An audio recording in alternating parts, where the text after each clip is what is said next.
नमस्कार, कड़कबाज में आपका स्वागत है। और हम आज फिर बात करेंगे इजराइल की, गाज़ा की, डोनाल्ड ट्रंप के प्लान की और पूरी दुनिया में क्या चल रहा है इस वक्त गाज़ा को लेकर, उन तमाम चीज़ों को लेकर के। लेकिन एक बात तो बड़ा साफ है कि गाज़ा का जो मामला जितना सिंपल दिख रहा है वो उतना है नहीं, धीरे धीरे और कॉम्प्लिकेट होता जा रहा है। जो अमेरिका के राष्ट्रपति हैं डोनाल्ड ट्रंप, उन्होंने कहा है कि वो इजराइल को वेस्ट बैंक पर कब्जा नहीं करने देंगे। जी हाँ, आप समझिए कि क्या है कि अब तक जो इजराइल है गाज़ा के इलाके में, गाज़ा शहर को उसने काफ़ी तबाह करके वहाँ पर कब्जा करने की जो बात चली तो प्लान चला था, लेकिन अचानक वेस्ट बैंक जो जिस पर किसी भी तरह से इजराइल और उसको फिलिस्तीन को लेकर कोई ऐसा मसला हाल फिलहाल में रहा नहीं है, एक शांति से वहाँ चल रही है। लेकिन अब ये बातें ये भी निकल के आ रही हैं कि बेंजामिन नेतन्याहू का जो प्लान है वो इजराइल को एक्सपेंड करने का है और उस एक्सपेंशन में धीरे धीरे वो वेस्ट बैंक की तरफ भी जा सकते हैं।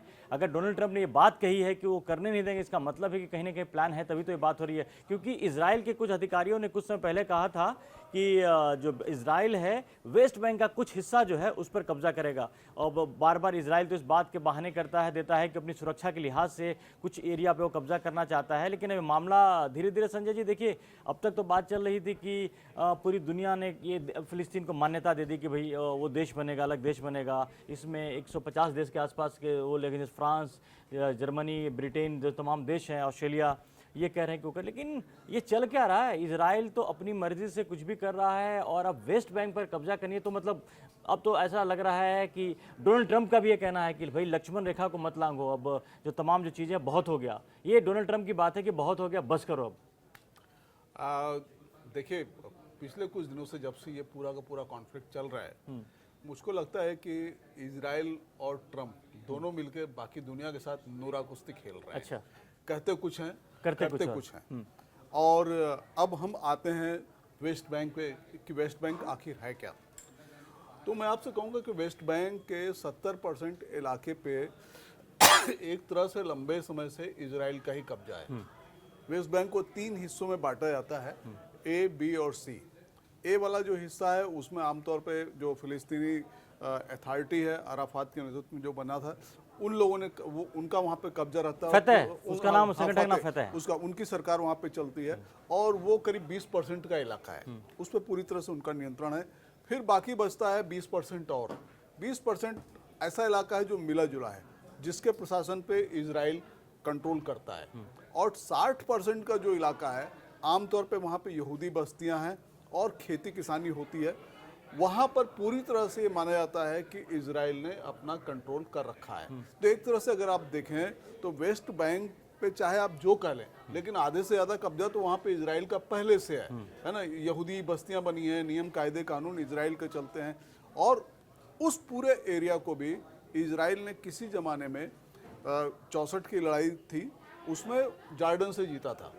तो इसीलिए उसको, जॉर्डन चूंकि नदी के किनारे है, फिलिस्तीन का वेस्ट का इलाका है, उसको वेस्ट बैंक कहते हैं। लेकिन वहाँ पे तो इजराइल पहले से कब्जा किया हुआ है। कौन सा चीज बचा है? 18% या 20% वाला इलाका? नहीं, वो उसमें थोड़ा, चूंकि मैं वहाँ पे गया हूँ, वेस्ट बैंक के एक इलाके में मैं वहाँ पे गया हूँ, वहाँ पर कुछ ऐसा है कि वेस्ट बैंक का जो पूरा इलाका है जहाँ पर फिलिस्तीनी लोग रहते हैं, वहाँ वो उस एरिया में इजराइल नहीं जाता। वहाँ पर इजराइल का उसके अंदर में किसी तरह कंट्रोल नहीं है। लेकिन वो बाहर के उसमें है पूरी तरह से, एक तरह से ऐसा कहा जाए कि आप नज़रबंद हो, एक घर में आप बंद हो और बाहर से आपको नज़रबंद किया गया। कहने का मतलब यह है कि इजराइल का कब्जा वहाँ पर एकदम से नहीं है। वहाँ पर उनकी फिलिस्तीन की अपनी सरकार है, वहाँ पर उनकी सरकार चलती है, मोहम्मद अब्बास वहाँ के राष्ट्रपति हैं, सब तमाम जो चीज़ें हैं। लेकिन बाहर के तौर पे सुरक्षा का जो दायरा है वो इजराइल का ही है। लेकिन इसमें एक चीज़ और थी कि वो बड़ा एरिया कॉम्प्लिकेटेड है वो, संजय जी, जैसा आपने कहा कि 3 पार्टों में बटा है। जैसे आप अगर यरूशलेम में जाएंगे, इजराइल उस पर दावा करता है, इजराइल का सबसे बड़ा दावा, इजराइल का कंट्रोल भी वहाँ पर है। लेकिन वहाँ का जो रस्का जो मस्जिद है, जो फेमस मस्जिद है, वो जॉर्डन का वहाँ पर कंट्रोल है। जॉर्डन वो जॉर्डन कंट्रोल में है। वहाँ पर अरब के काफ़ी लोग भी यरूशलेम में रहते हैं। तो ये पूरा जो कन्फ्लिक्ट है बेसिकली, जो इजराइल और फिलिस्तीन के बीच में, इतना कॉम्प्लिकेटेड है कि ये पॉकेट्स हैं, बहुत सारे पॉकेट्स हैं जहाँ पर वो चीज़ें एक दूसरे का कब्जा है। और देखिए, आबादी जो है 20% वाला जो इलाका है जिसमें फिलिस्तीनी रहते हैं, अरब लोग रहते हैं, वहाँ पे 30 लाख लोग रहते हैं। और बाकी जो इलाका आप मानिए 80% का जो उसका इलाका है, उसमें 5 लाख यहूदी हैं और बाकी खाली पड़ा हुआ है। ऐसे क्षेत्रफल के हिसाब से अगर हम देखें तो 6000 वर्ग किलोमीटर के आसपास का है, 5500 किलोमीटर वर्ग फुट के आसपास का है। मतलब अगर हमारा जो गोवा राज्य है उसका करीब करीब 10 गुना इतना बड़ा उसका क्षेत्रफल है। तो मिला, लेकिन यही एक्चुअली जो सारी लड़ाई का जड़ ही यही है। थोड़ा दर्शकों को समझाने के लिए उसमें कहते हैं कि देखिए, इजराइल का एक जिस हिस्से पे कब्जा था, जो ओरिजिनल इजराइल हुआ करता था, उसके बाद कई युद्ध हुए। तो इजराइल ने अपने पड़ोसी देशों से उस युद्ध के बाद या किसी भी तरह से जीते हुए एरिया का, तो उसकी वजह से क्या हुआ कि जो पॉकेट्स में इजराइल का कब्जा है। और इजराइल की इसके पीछे की रणनीति ये भी रही है कि इजराइल अब चूंकि चारों तरफ से घिरा हुआ है, मुस्लिम देशों से घिरा हुआ है, उस पर सुरक्षा का हमेशा खतरा भी रहता है। तो इजराइल की कोशिश ये होती है कि उसके बॉर्डर से करीब ऐसा कुछ ना रहे जो उस पर वो खतरा बने। इसीलिए वो इसी की बात करके वो गाजा पर कब्जा कर रहा है, क्योंकि गाजा भी पहले एक ज़माने में इजराइल के कब्जे में हुआ करता था, बाद में वहाँ बस्तियाँ बसी, लेकिन अब उसके बाद जो हमास का उदय जो हुआ, उसके बाद तमाम जो चीज़ें बदल गई हैं। अब इजराइल वापस फिर से वो गाजा पे कब्जा करके, गाजा पट्टी का जो इलाका है वो तो मुझको लगता है कि पहले ये इलाका खाली हुआ करता था, इसको खुद शायद इजराइल ने बसाया है। और वहाँ पर ये अरब लोग उनको जगह दी गई कि आप यहाँ पर रहिए, और लेकिन कंट्रोल हमारा रहेगा। क्या ऐसा कुछ है? बाहर से वही है, आप उस गाजा के इलाके में भी बिना इजराइल की अनुमति के नहीं जा सकते। वहाँ कोई ना ही कोई वहाँ कोई एयरपोर्ट है, वो उसका रास्ता भी कहीं सीरिया से लगा हुआ है।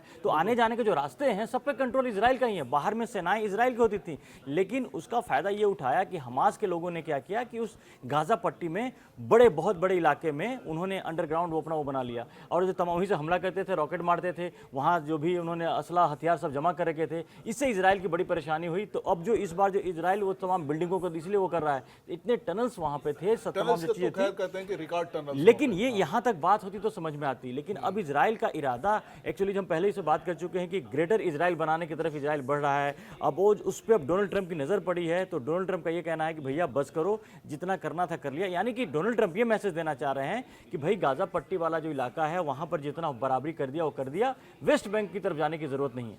तो क्या ये अब देखिए, मैं आपसे उल्टा सवाल पूछ रहा हूं, बल्कि तो क्या आपको ऐसा लगता है कि फिलिस्तीन देश कभी बन पाएगा, गाजा पट्टी का बाकी इलाका और फिलिस्तीन जो बचा वेस्ट बैंक का जो इलाका है, इसको मिलाते हुए बाकी कोई एक ऐसा देश उभरेगा? देखिए, देश तो बन सकता है, और मुझे लगता है कि इजराइल को भी अगर परमानेंट पीस चाहिए तो उसको फिलिस्तीन देश तो बनाना पड़ेगा, लेकिन उसकी जो बाउंड्री है इजराइल अपने हिसाब से तय करना चाहता है। वो उसकी कोशिश ये है कि जिसकी बॉर्डर ऐसा हो कि तमाम फिर से हमास जैसा संगठन दोबारा खड़ा नहीं हो पाए।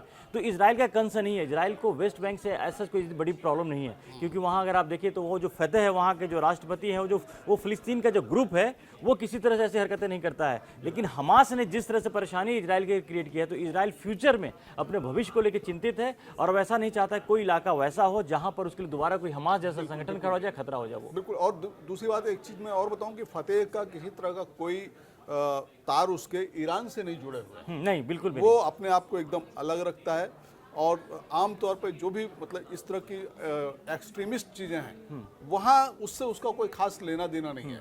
मतलब ये, और इसीलिए हमास और फतेह के बीच में लड़ाई भी हुई। हमास उग्र संगठन था, वो दोनों में वो नहीं थे, दोनों में बिल्कुल वो दोनों की विचारधारा अलग है, दोनों का काम करने का तरीका अलग है।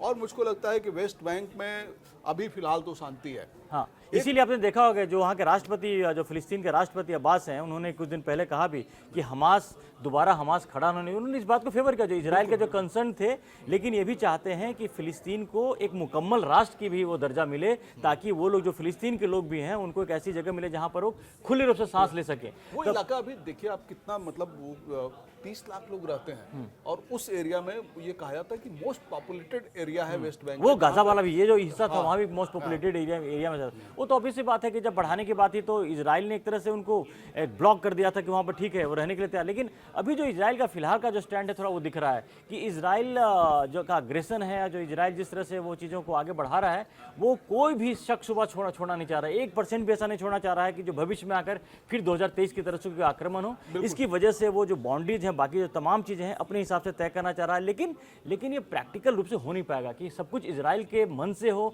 इजराइल के चाहने से हो, ऐसा भी नहीं होता। नहीं, और ये देखिए होना भी नहीं चाहिए, क्योंकि अगर ये होगा तो कुछ वर्ल्ड ऑर्डर है, आपके पड़ोसी हैं, दूसरी चीजें हैं, उनके ऊपर भी इसका असर पड़ता है। तो अब लेकिन ये बात सही है कि इजराइल इस समय अपर हैंड में है। इजराइल जो चाह रहा है इस समय कर रहा है, लेकिन वो कहाँ तक जाएगा, कहाँ तक करेगा, ये देखने वाली बात होगी। मैं आज सुबह कुछ पढ़ रहा था, तो उसमें मैंने पढ़ा कि 50 साल में इजराइल ने अपना दायरा काफ़ी बढ़ा लिया है। कुछ ज़मीनें उसने मिस्र से खींच करके कब्जा किया, कुछ सीरिया से निकाला, कुछ जॉर्डन से लिया। तो इस तरह से जो उसका पूरा का पूरा जो भूगोल है वो बढ़ा हुआ है।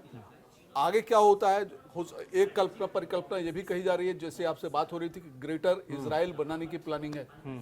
वो तो है ग्रेटर इजराइल, इस पर हम कभी बात में मुकम्मल तरीके से बाद में एक बार फिर बात करेंगे कि आखिर ये ग्रेटर इजराइल का प्लान क्या है। 2 महीने पहले भी बेंजामिन नेतन्याहू ने अपनी ये इच्छा जाहिर की थी, बताया था, खुल के बात की थी, लेकिन उसके बाद काफ़ी जब क्रिटिसाइज हुआ, जब काफ़ी मुस्लिम देश नाराज हुए तो उस पर चुप हो गए। लेकिन वो जो इजराइल का प्लान है अभी भी ऑन है। और कितना इसमें अमेरिका का, देखिए अमेरिका का रुख बहुत इंपॉर्टेंट है कि अमेरिका किस तरह, क्योंकि अभी बेंजामिन नेतन्याहू न्यूयॉर्क में है और डोनाल्ड ट्रंप से बात भी की है, ये जो तमाम चीज़ वेस्ट बैंक को लेकर के जो बातें हुई हैं, तब इसमें अमेरिका का मैसेज क्या होता है और बेंजामिन नेतन्याहू और डोनाल्ड ट्रंप में तय क्या होता है, इस पर पूरा डिपेंड कर रहा है फिलिस्तीन राष्ट्र के। और मुझे लगता है ये वाली जो इनकी मीटिंग है ये बहुत इंपॉर्टेंट है और इस पर पूरा का पूरा वो पूरा इलाका जो है उसका भविष्य तय होगा कि वहां पर शांति होनी है या नहीं होनी है, आगे क्या कुछ होना है। तो मुझको लगता है कि ये आने वाला जो अगला हफ्ता है, हाँ, ये पूरे इस एरिया फिलिस्तीन राष्ट्र के लिए बड़ा इंपॉर्टेंट है कि अगर ये डोनाल्ड ट्रंप और नेतन्याहू में किसी बात पर अगर सहमति बनती है, कुछ रास्ता निकलता है,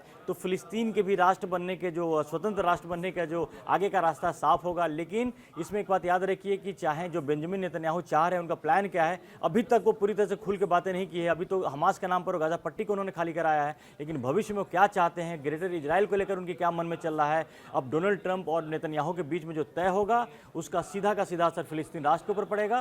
तो ये बहुत ही इंपॉर्टेंट डेवलपमेंट है, इस पर हमारी नज़र बिल्कुल बनी हुई है। जैसे जैसे अपडेट्स आएंगे हम आपको देते रहेंगे। अगर लेकिन अभी तक आपने कड़क को सब्सक्राइब नहीं किया तो जाकर सब्सक्राइब जरूर करें। आपसे फिर से मुलाकात होगी। धन्यवाद।